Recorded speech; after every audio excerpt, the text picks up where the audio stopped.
Eddie Nash, was a man who embodied the American dream.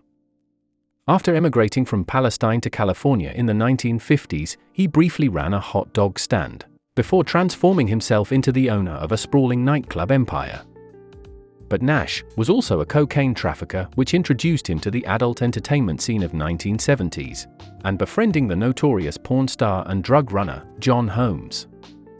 When they met, Holmes had already been exiled from the porn industry for his daily $1,500 cocaine habit, and he had thus began working for the eponymous group of drug dealers on Wonderland Avenue. While Nash came to see Holmes as a friend, the Wonderland Gang saw Nash as a target to rob, which they did on June 1981. 2 days later, 3 of the Wonderland Gang members were found bludgeoned to death. The so-called Wonderland Murders were so gruesome that local police likened them to the Manson murders of 1969. Only 2 people were ever charged in connection to the killings, Eddie Nash and John Holmes.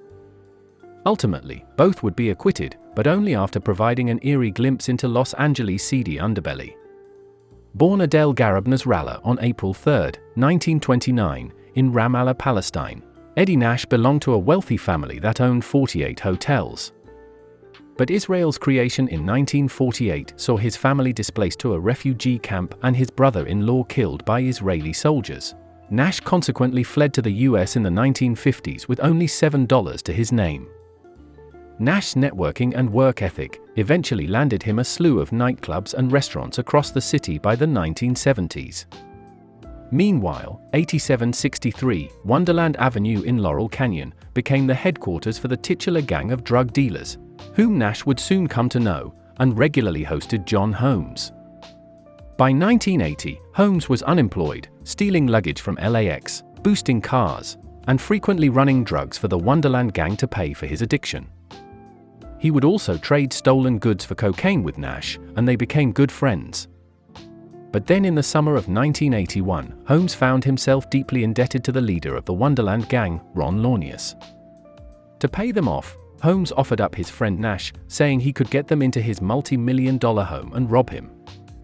And on June 29, John Holmes stopped by Nash's place first in order to leave the door open to the gang members. After he left, 2 people dressed as cops broke into Eddie Nash's house and held him at gunpoint. Eddie Nash was then ordered to open his safe and ordered to beg for his life.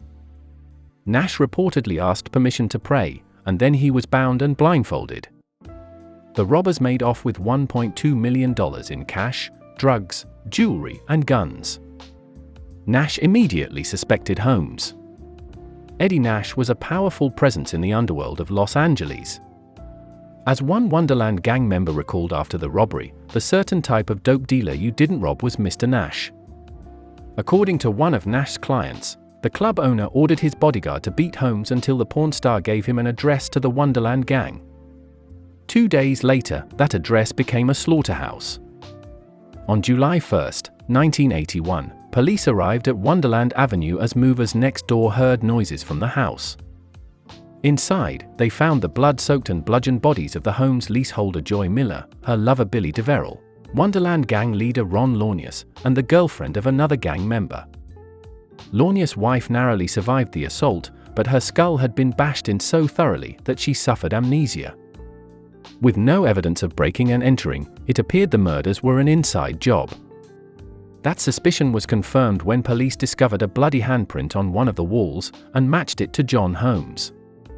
The porn star was arrested and charged with the murders, but he was ultimately acquitted by an unconvinced jury in 1982.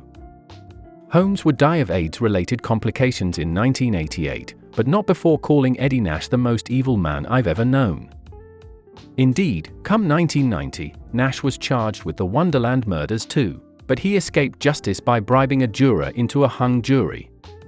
But the police were so keen on resolving the Wonderland Murders that they even arrested Nash for possession of crystal meth in '95, only for the drugs to be identified as a mothball.